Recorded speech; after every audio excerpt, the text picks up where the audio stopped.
Good luck out there to everyone taking the August LSAT. I hope that you crush it. At this point, in the final week before the August LSAT, I'm typically getting lots of last minute questions about what LSAT test day looks like and how to prep in this final week. For those who don't know me, my name is Steve Schwartz. I've been teaching the LSAT since 2005, and I personally increased my LSAT score from a 152 to a 175. Now, of course, back when I took the LSAT was in person and on paper. Now it's online and on a computer. The rules for test day look a little bit different, whether you're taking it remotely from home or in person at a prometric testing center. For those of you taking the LSAT remotely, pens, pencils, mechanical pencils, and highlighters are all totally fine. You can have 6 sheets of 8.5 by 11 scratch paper. It can be blank, lined, or graph paper, but it has to be a standard size paper, 8.5 by 11.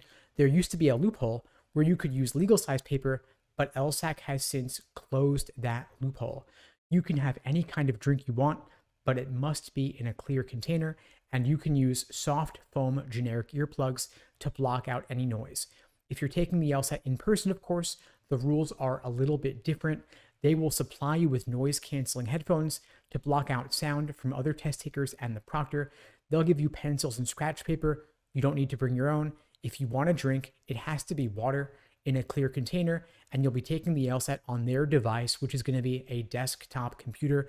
Do not bring your own computer or tablet. In terms of LSAT test day timing, with standard timing, you're going to take 2 35-minute sections back to back. You'll have a 10-minute break. Then you'll take 2 more 35-minute sections back to back. Of course, if you have accommodations for extra time or extra breaks, it may look a little bit different. Of course, the LSAT format has changed. Going forward, starting with the August test, no more logic games.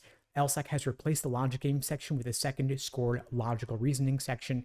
So on LSAT test, you're going to have 2 scored logical reasoning sections, 1 scored reading comp, and then 1 unscored extra section of either logical reasoning or reading comprehension.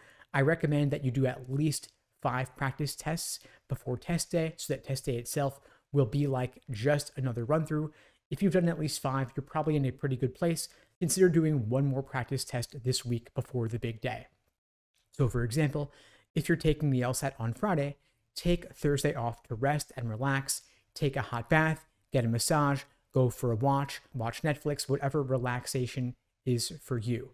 Do a little bit of studying if not studying would stress you out, but of course, you don't want to overdo it. You could take a practice test on Wednesday, but again, only if it won't stress you out. Now, if you are going to take 1 more practice test, or if you've taken a practice test recently, which of course I hope you have, don't place too much stock in an unusually high or unusually low practice test result this close to the exam. You're going to want to take the average of your most recent 5 practice tests, and that'll be the best indication of where you stand. And remember, you can always retake the LSAT. The August LSAT, of course, is plenty early to apply at the very beginning of the cycle in the fall, but the September LSAT is also quite early as well. September LSAT scores come back September 25th.